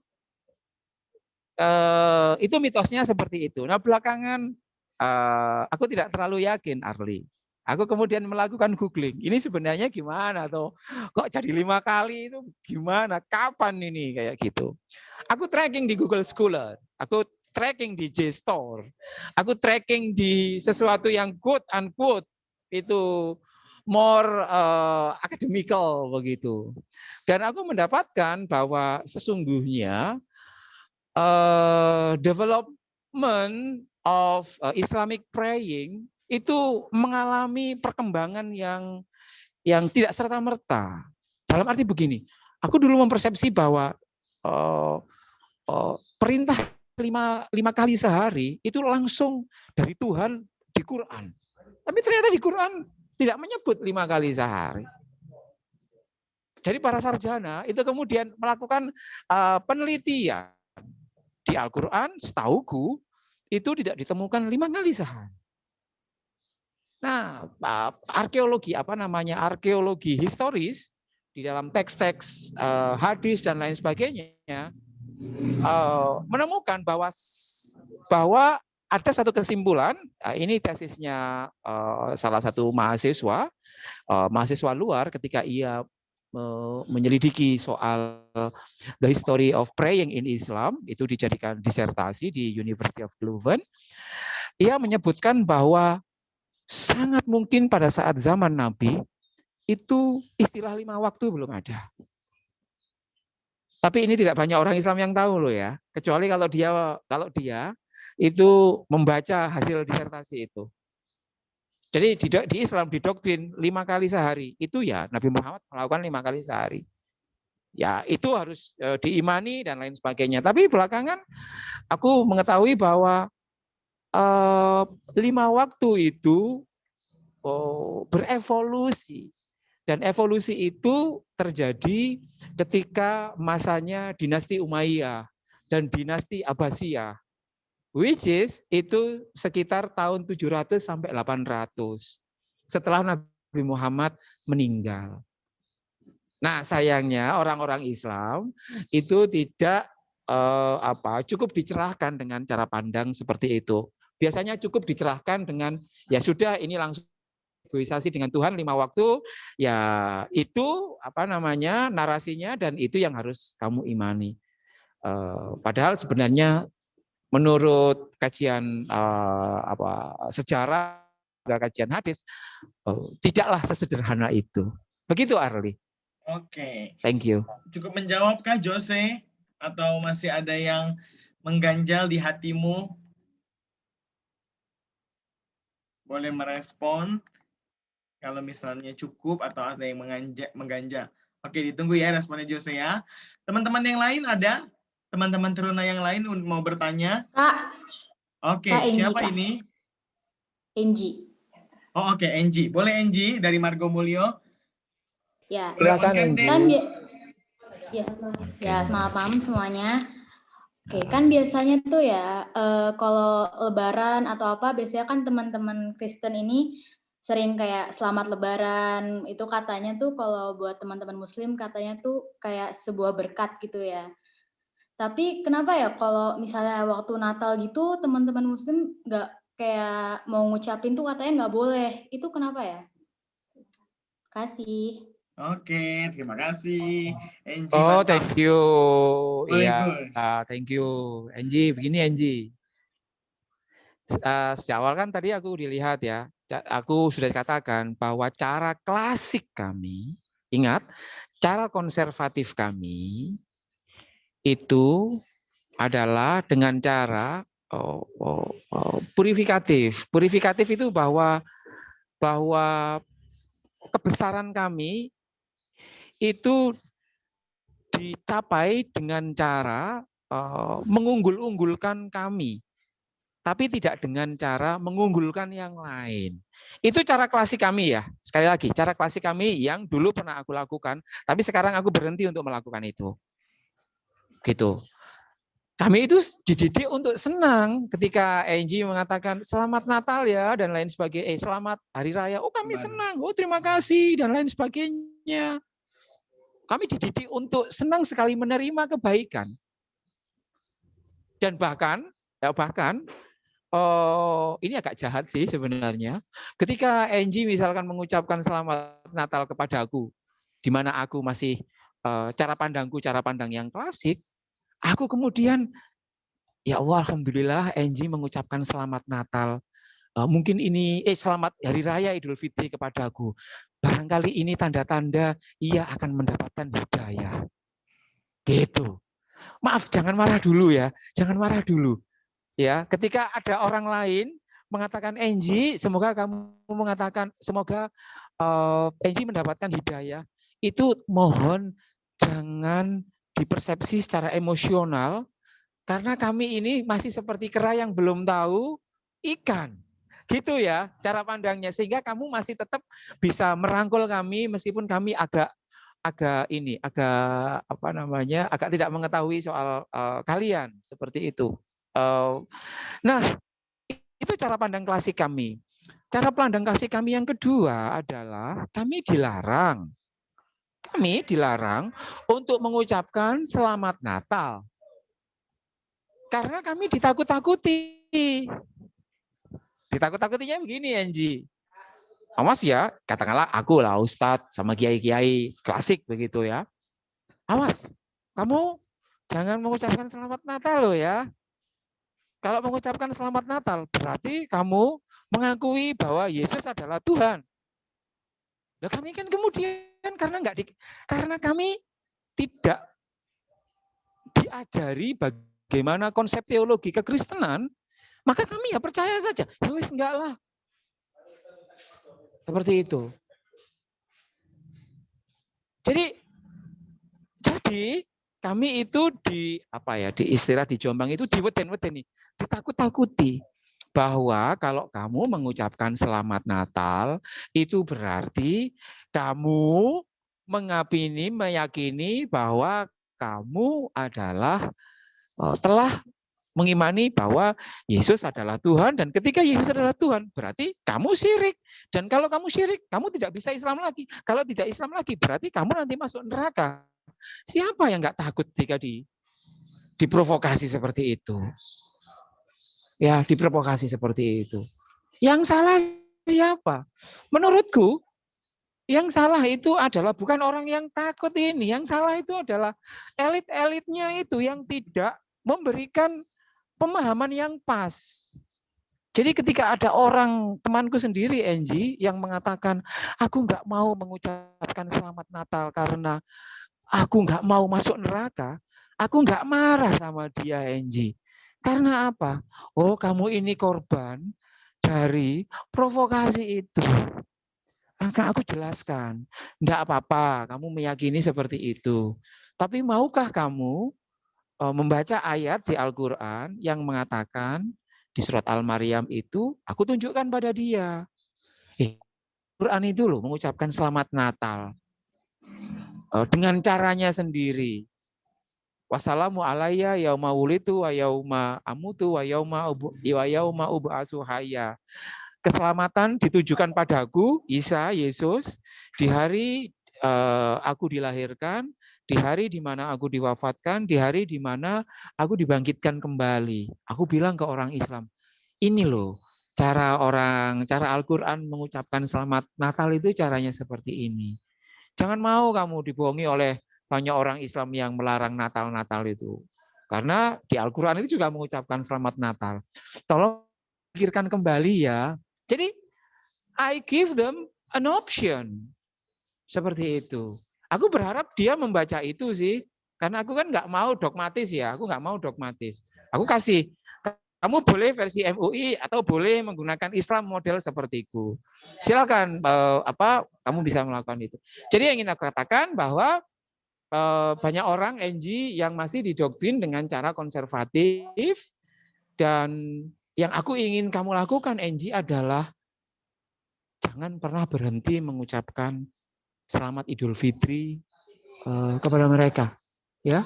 Jangan pernah berhenti melakukan kebaikan meskipun mereka tidak mengucapkan selamat Natal kepada kamu. Ya, jangan pernah. Katakanlah tidak mengucapkan selamat Natal itu jelek. Itu jelek ya. Karena itu jelek, jangan kamu balas, jangan lakukan hal yang sama. Artinya ketika kamu berhenti mengucapkan selamat Idul Fitri, itu jelek. Jangan. Air tuba jangan dibalas dengan air tuba. Ya. Ketika kamu mengucapkan selamat Idul Fitri dan tidak dibalas dengan selamat Natal, maka itu tandanya kamu harus lebih kencang lagi mengucapkan selamat Idul Fitri dan lain sebagainya. Itu tantangan. Menurutku itu tantangan bagi kita semuanya. Thank you, Adri. Angie sudah cukup? Ya, udah Kak. Ya, makasih ya. Iya, makasih Angie. Ada beberapa pertanyaan nih, makin banyak nih Gus di chat. Tapi sebelum di chat, ini berarti kita harus jawabnya secara cepat begitu karena sudah 8:30. Tapi sebelumnya adakah satu lagi yang mau bertanya langsung, teman-teman? Silakan. Kalau nggak ada baru kita ke chat. Tapi sebelumnya adakah satu teman yang mau bertanya langsung? Seperti Angie.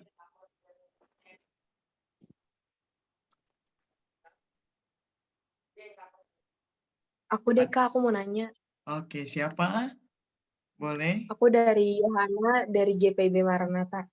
Oke, siapa sorry Dek namanya? Yohana. Oke, Yohana. Ya. Iya, silakan, jadi aku mau nanya. Dulu aku punya satu teman yang obses banget sama FPI dan dia tuh kayak mandang kami sebagai orang Kristen tuh kayak kafir gitu loh. Jadi aku mau nanya, ajaran mereka itu apa sih gitu loh, kayak cara pandang maksus banget sama, kayak dia emang ini banget sama FPI dan dia kayak memandang kita sebagai orang Kristen itu kayak kafir gitu loh, sebagai orang yang tidak punya Tuhan yang benar gitu. Jadi aku mau nanya kayak gitu. Oke, makasih Dek, makasih Yohana. Gus boleh jawab singkatnya. Begini ya. Ini nggak tahu singkatnya bagaimana. Ini kayak Twitter saja ini. Begini, siapa namanya tadi? Yohana, Gus. Gini yo. Yohana, begini ya, di dalam Al-Quran, dalam cara pandang klasik kami dididik orang Kristen itu jahat. Dalam tafsirnya. ada ayat yang selalu menjadi ayat favorit para ustadz dan para kiai-kiai untuk mengobarkan ketidaksukaannya pada kekristenan. Ayat itu berbunyi kayak gini. Karena aku juga pernah didoktrin pakai ayat ini, Arli. Walan tardo angkal Yahudu orang Nasoro hatta tattabi'a millatahum. Hei Muhammad, hei orang-orang Islam. Aku menceritakan ini jujur ya kepada kalian, tidak dalam kerangka supaya kalian membenci orang Islam, tidak, jangan. Aku mau jujur-jujuran. Aku berharap kalian bisa memaafkan kami dan bisa mengambil sikap yang lebih dewasa. Tapi kalaupun toh tidak, it is absolutely up to you. Jadi ayat itu berbunyi begini, hei Muhammad, tidak akan pernah rela orang-orang Yahudi sama orang-orang Kristen sampai kamu Muhammad dan orang-orang Islam itu memeluk agama mereka. Oke.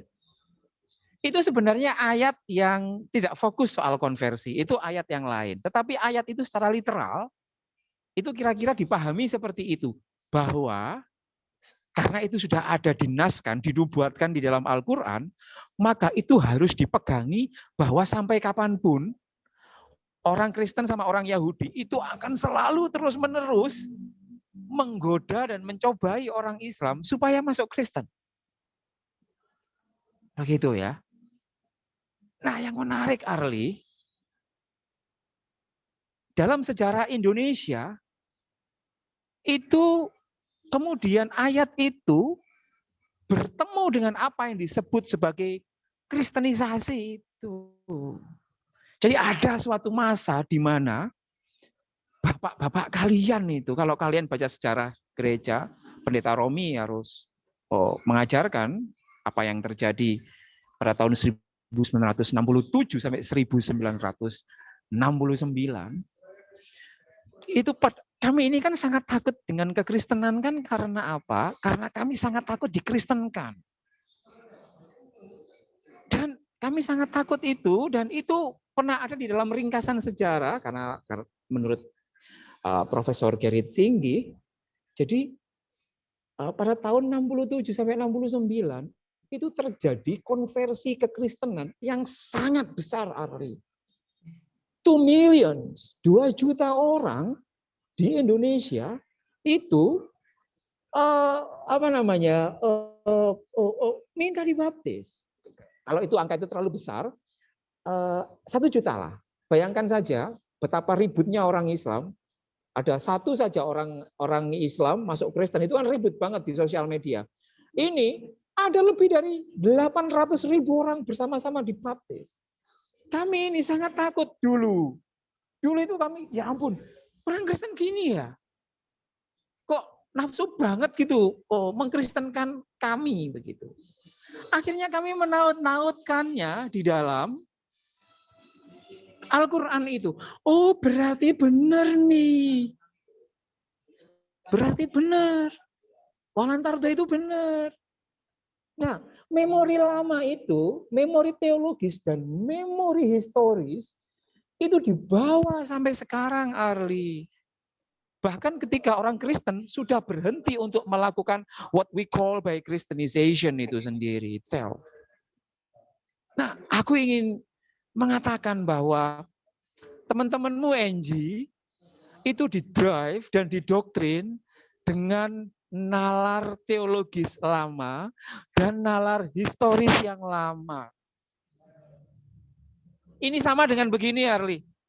Kalau ada perempuan menikah secara hetero 1 kali, ia mengalami KDRT, lalu bercerai. Oke. Lalu dia pasti akan trauma ketika menikah lagi kan, tapi kemudian ia menikah. Istrinya, suaminya yang kedua, melakukan KDRT lagi. Ia cerai lagi. Kamu yang pernah belajar soal pastoral ya, tanyalah kepada perempuan ini, mau kawin lagi atau tidak. Ketika ia mengalami KDRT 2 kali. Pasti akan bilang begini, Kak Erli kayaknya aku mendingan sendiri aja deh, aku tidak cukup sehat. Aku tidak cukup kuat ketika harus menghadapi perkawinan yang ketiga, yang nggak ada jaminan akan ada KDRT lagi. Yang kalian hadapi saat ini, Angie dan kawan-kawanku sekalian, itu adalah orang Islam yang mewarisi memori tentang KDRT. Bahkan ketika kalian tidak melakukan KDRT pun, kami masih mempersepsi, banyak di antara kami yang masih mempersepsi kalian itu akan melakukan KDRT. Padahal kalian nggak melakukan KDRT per hari ini. Kalian sudah menjadi the very different person. Nah, aku berharap kalian sabar dengan kami-kami ini ya, yang masih ini. Aku analogi soal perempuan tadi yang sudah menikah 3 kali dan selalu mengalami KDRT, persepsi seperti itu. Ketika kalian mengatakan, tanya pada perempuan ini, apakah laki-laki mah sama aja, KDRT semuanya. Kira-kira cara pandang Islam terhadap kekristenan banyak yang seperti itu. Maka ya itu tadi 70 kali 7 kali itu. Harus sabar ya. Gitu. Oke, Gus, makasih. Makasih Yohana sudah terjawab, Kak.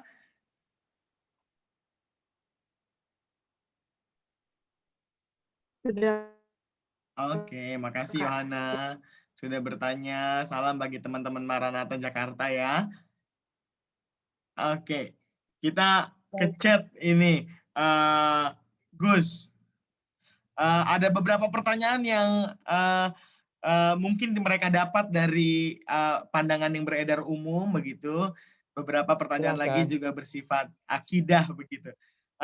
Ini pertanyaan Nathan menarik. Benarkah surganya orang Islam banyak bidadarinya? Aku tidak tahu. Aku tidak tahu. Tapi maukah kamu tak kasih tahu? Maukah kamu aku kasih tahu? Begini loh.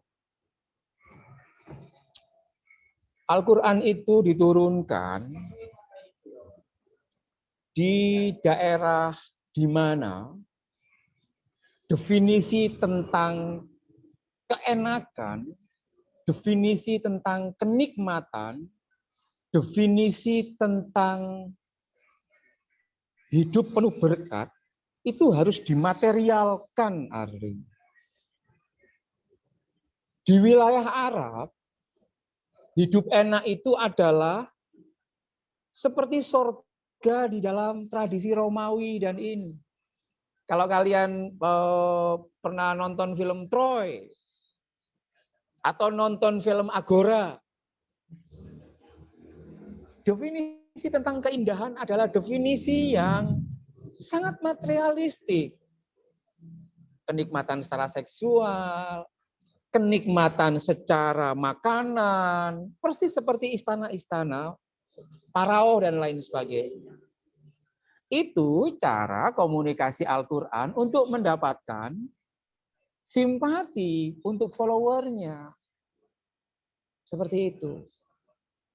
Jadi istilah bidadari itu adalah begini. Dulu orang Arab, kalau kalian baca bukunya Philip K. Hetty berjudul Arab, tebalnya segini nih, di UKDW pasti ada itu. Nanti kalau nggak ada tak kasih. Islam itu turun untuk meyakinkan suku-suku Beduin. Suku Beduin itu kerjaannya itu perang. Kalau kerjaannya perang, maka kenikmatannya apa? Minum, main perempuan, oke. Apalagi makanan enak dan lain sebagainya. Gitu. Nah, kalau aku jadi messenger, kalau aku jadi pendeta, diminta untuk meyakinkan orang-orang yang seperti ini supaya ke gereja, maka give them what they want. Kalau orang itu butuh daging, maka kamu kasih HP, meskipun harga HP itu lebih mahal dari daging, nggak akan diterima, Arli. Ya kasih aja daging. Begitu. Nah, bidadari kemudian menjadi cemoohan banyak orang karena itu berkaitan dengan konsep jihad. Tetapi kalau secara narasi di Al-Quran, sebenarnya Al-Quran itu hadir di dalam konteks yang spesifik, di mana keyword untuk ikut masuk ke Islam itu dalam bentuk surga. Surga itu kan abstrak. Nah kan kita kan nggak bisa. Kalian saja Tuhan itu abstrak, kamu wujudkan dalam tubuh dan dagingnya Yesus kok. Masih butuh tubuh dan dagingnya Yesus. Itu kan karena Tuhan kan abstrak kok. Maka kalian butuh Yesus untuk menjadi apa? Ya 100% Simbol. Tuhan, 100% manusia. Dalam konteks bidadari, kami juga melakukan hal yang sama.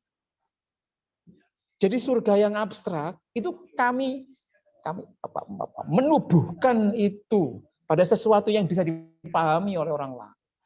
Di titik ini aku menggunakan strategi model Trinitarian itu tadi, meminjam tubuhnya untuk menjelaskan yang abstrak itu.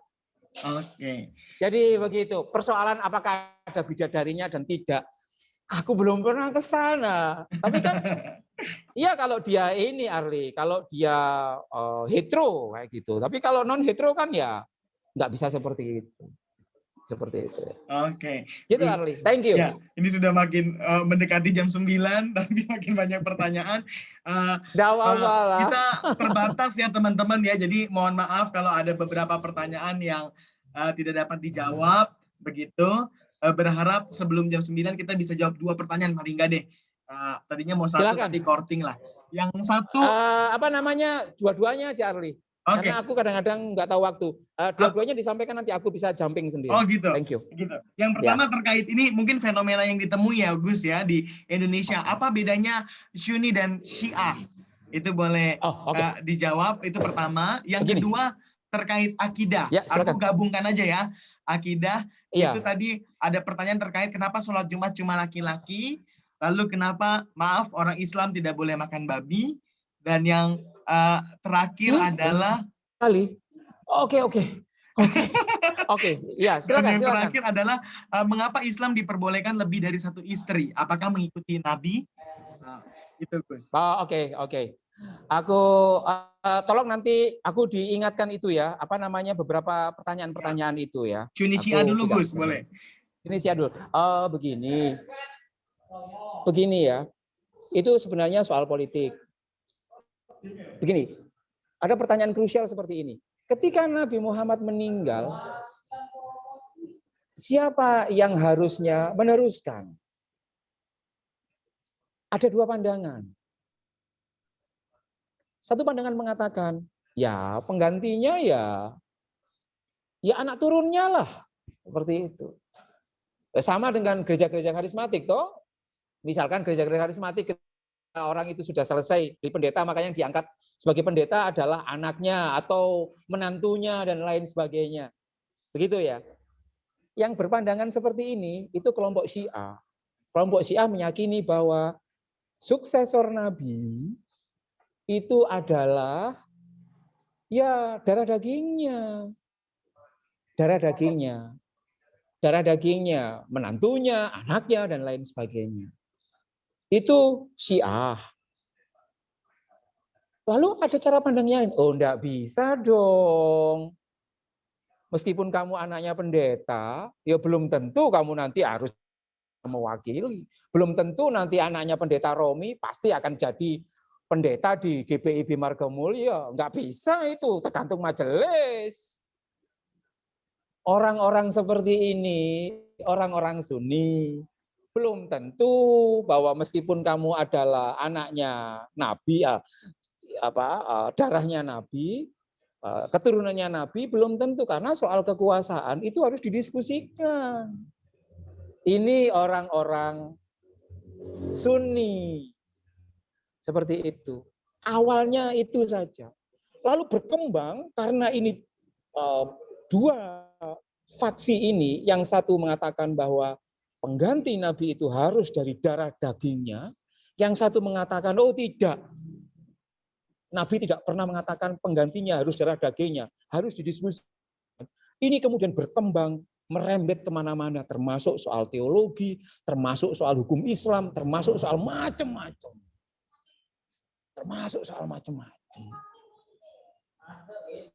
Aku cukupkan sampai di situ saja. Oke. Siap. Dan ini terus berkelahi hingga sampai sekarang di Indonesia. Saling menyesatkan, terutama Sunni, itu mengatakan orang Syiah itu sesat dan lain sebagainya. Ini sebenarnya soal siapa soal kekuasaan saja. Oke, yang lainnya apa? Tadi, ke akidah, Gus. Oke, sholat Jumat kenapa cuma laki-laki? Pada masa lalu itu kan di Islam itu kan masa lalu itu kan Islam itu kan patriarkis ya. Islam awal itu patriarkis. Atau setidaknya dicitrakan patriarkis. Dicitrakan patriarkis. Ia mengatakan bahwa urusan luar rumah itu non-domestik. Perempuan itu di domestik saja. Jadi tidak keluar rumah. Kenapa bisa seperti itu? Ini sangat mungkin ya. Dulu itu orang-orang Arab itu kan karena nggak pernah, orang-orang Arab itu kan menurutku itu mewarisi satu stigma bahwa ia nafsunya tinggi, nafsu hasrat seksualnya tinggi dan lain sebagainya. Maka sangat khawatir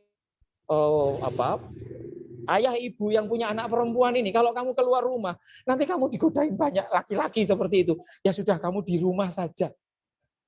Seperti itu. Di rumah saja. Untuk melindungi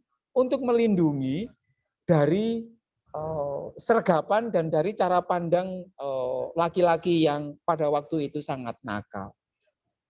Nah, sayangnya zaman berubah, tidak semua laki-laki seperti itu, tetapi doktrin itu masih berubah, masih sama saja. Aku termasuk orang yang menyatakan bahwa ya zaman dulu mungkin orang perempuan tidak boleh Jumatan. Karena apa? Karena ia harus keluar dari rumah, dan keluar dari rumah itu bisa membahayakan dirinya sendiri. Tapi sekarang orang perempuan kan relatif bisa aman. Bahwa sebenarnya ya ia bisa saja itu Jumatan karena ia bisa mendapatkan ilmu pengetahuan dari itu. Jadi status orang perempuan yang Jumatan itu sebenarnya sangat disarankan. Kalaupun toh tidak juga tidak ada masalah. Itu cerita awalnya kayak gitu. Arli sangat misoginis dan sangat patriarkis. Cara memproteksi perempuan masa lalu yang masih ke bawah hingga sekarang. Ya, harusnya direformasi. Cara bagaimana orang Kristen dulu dan orang Yahudi sebenarnya ya Gus ya. Persis, benar. Itu persis seperti gereja. Misalkan begini ya, aku tidak tahu, tetapi ada salah satu di gereja, aku nggak tahu ya, tapi di gereja Batak, salah satu gereja Batak, gerejanya Pendeta Penrat Siagian itu, apa itu? Bukan HKB, Batak Karo, Protestan kalau nggak salah. Aku pernah ikut, iya, Natalan itu dipisah, laki sama perempuannya dipisah. Laki perempuannya dipisah. Kenapa? Itu kan karena alasan alasan nggak tahu ya, mungkin karena persoalan ada kaitannya dengan lus, ada kaitannya dengan apa dan lain sebagainya. Budaya Gus. Budaya, iya budaya. Misalkan mertua nggak boleh digonceng sama siapa dan lain sebagainya kayak gitu. Islam kayaknya masih mewarisi hal seperti itu dalam bentuk yang lain. Kira-kira menemukannya kayak gitu. Sip. Itu aku cukupkan sampai sekarang. Good. Apalagi? Terakhir banget yang sempat tadi membuat Gus Aan heran soal makan babi tadi Gus. Makan babi itu aku tidak tahu ya, tapi kami di doktrin makan babi itu pertama di Al-Qur'an dijelaskan. Di Al-Qur'an itu kata diharamkan babi, tapi alasan dibalik itu kami tidak diberitahu. Akhirnya berkembanglah rumor atau teori-teori menyangkut soal itu. Salah satu teorinya kenapa babi tidak diperbolehkan di dalam sesuatu yang doktrin kami adalah ia banyak bakterinya. Aku waktu mendengar kayak gitu kemudian mengatakan oke. Tapi belakang kemudian aku tanya, kalau seumpamanya babi itu dimasak dan bakterinya sudah mati seperti itu, boleh atau tidak? Harusnya kan boleh, toh. Tapi tetap saja haram. Babi diharamkan karena alasan psikologis. Misalkan ia dibesarkan di dalam lingkungan yang jelek. Bagi orang Islam yang tidak cukup menggunakan akal sehatnya, ia pasti mengatakan, oh iya betul seperti itu. Padahal lele misalkan, sapi itu kan juga lingkungannya juga jelek. Kenapa kok itu tidak diharamkan? Kayak gitu. Belakangan kemudian ini pencarianku secara intelektual ya. Belakangan kemudian aku menduga keras. Kenapa kok kemudian kami kekeh cara pandang klasik kami itu mengharamkan itu. Ini sebagai pembeda identitas kami dari agama yang lain. Wabil khusus, particularly toward Christianity. Seperti itu. Karena kekristenan kan dibolehkan. Lalu apa bedanya? Ini sama lah kayak Rasul Paulus dulu. Ketika ia mengirimkan surat ke jemaat Korintus, mengatakan bahwa pemburit dan lain sebagainya, macam-macam dan lain sebagainya. Itu kan dalam kerangka untuk memperkuat identitasnya, menurut Profesor Gerrit ya, maupun Steve Sulaiman. Jadi ada keinginan kuat bahwa agama baru itu ingin dirinya mempunyai ciri yang berbeda dengan agama yang menjadi identitas pembeda. Itu hipotesisku yang pertama. Tapi yang diikuti oleh banyak orang Islam itu ya seperti yang tadi awal aku lakukan, Arli ya. Aku lakukan yang yaitu ya seperti itu. Tapi belakangan aku menemukan sesuatu yang sangat esensial menyangkut soal kenapa kok babi diharamkan. Yang ini belum dijelaskan ke banyak orang terutama. Ini lagi-lagi soal ciri pembeda itu tadi. Aku menduga sangat kuat, kami ini mengcopy paste apa yang terjadi di dalam Yahudi. Mengcopy paste. Yahudi kan nggak mau kan babi. Kenapa kok Yahudi nggak mau soal babi? Alasannya apa? Babi tidak dicitrakan sebagai bentuk ideal binatang di dalam sistem nilai di dalam Yahudi itu. Yahudi itu sangat terobsesi satu dengan kelelakian dan sulung. Sulung itu kan dalam perjanjian lama, itu kan sangat diunggulkan kan. Kalau kita disuruh mempersembahkan pada dewa-dewa, itu kan binatang yang paling suci itu kan yang harus sulung, yang harus dipersembahkan. Babi, itu karena sangat banyak, sulungnya kemudian problematis. Karena sangat banyak, beda dengan sapi ya. Coba kamu googling salah satu, aku mengamini Dr. Nicole J. Ruane, salah satu scholar yang tulisannya ada di jurnal nanti aku kasih. Aku mengatakan, oh ini tuh, kenapa kok terobsesi seperti itu. Dan Yahudi sangat terobsesi dengan sulung laki-laki. Karena ia adalah agama patriarkis. Karena bagaimanapun sulung laki-laki itu sangat diharapkan menjadi penerus. Jadi ada obsesi terhadap sulung dan ada obsesi terhadap kelelakian, patriarkisme itu sendiri. Dan yang terakhir sangat kuat, kalau di dalam tradisi perbabian yang pernah aku baca, babi laki-laki itu kan diperlakukan sangat mengenaskan kan di dalam dunia perbabian. Ia harus dikastrate, harus di apa ya? Apa pendeta Romi itu? Apa namanya? Babi laki-laki itu selalu dikebiri. Oh, kebiri. Dikebiri. Coba kalian searching di soal apa namanya babi castration seperti itu, male pig castration. Jadi di sana itu babi laki-laki itu dipotong dengan alasan tertentu. Nah, orang-orang Yahudi mengatakan, kalian ini bajingan ini, memperlakukan kelelakian. Jadi dia melakukan projecting terhadap dunianya dia, di mana ia ingin menang. Tapi di dunia perbabian, ia tidak bisa menang. Maka kemudian di situ, menurutku ini menarik sekali ketika cara pandang gender, karena bahkan teman-temanku yang para feminis Islam, itu belum melirik soal ini. Makanya aku menyatakan bahwa babi ini rumit. Aku setuju babi itu mahal dan rakyat tidak bisa mendapatkan soal itu. Itu satu teori yang menarik. Banyak teori, tetapi aku sangat tertarik dengan teori bagaimana babi secara biblis, perjanjian lama, itu dinarasikan sebagai binatang yang melawan sistem yang diidamkan oleh bangsa Yahudi terlebih dahulu waktu itu, sehingga ia diharamkan. Oke. Begitu, Arli. Cukup sampai situ, Gus. Ini beberapa pertanyaan ada, tapi kami mencoba konsisten ya kakak-kakak, bahwa kakak-kakak yang hadir boleh di room ini untuk semoga ini menginspirasi, tapi kami tidak memberikan hak bertanya karena tanya jawab dikhususkan bagi adik-adik teruna, bagi teman-teman teruna, begitu.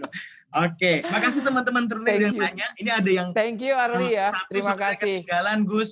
Apakah Apa? dalam Al-Quran dijelaskan bahwa kitab Injil adalah firman Tuhan, tapi rasanya sudah dijawab tadi di awal tentang ahlul kitab ya. Jadi dalam Oh ya, perspektif Injil itu itu suci di sebenarnya dalam tradisi kami. ya, dalam Suci. perspektif itu sebenarnya termasuk bagian dari pernyataan Allah begitu ya, atau firman Allah begitu ya. Iya, iya. Oke. Iya.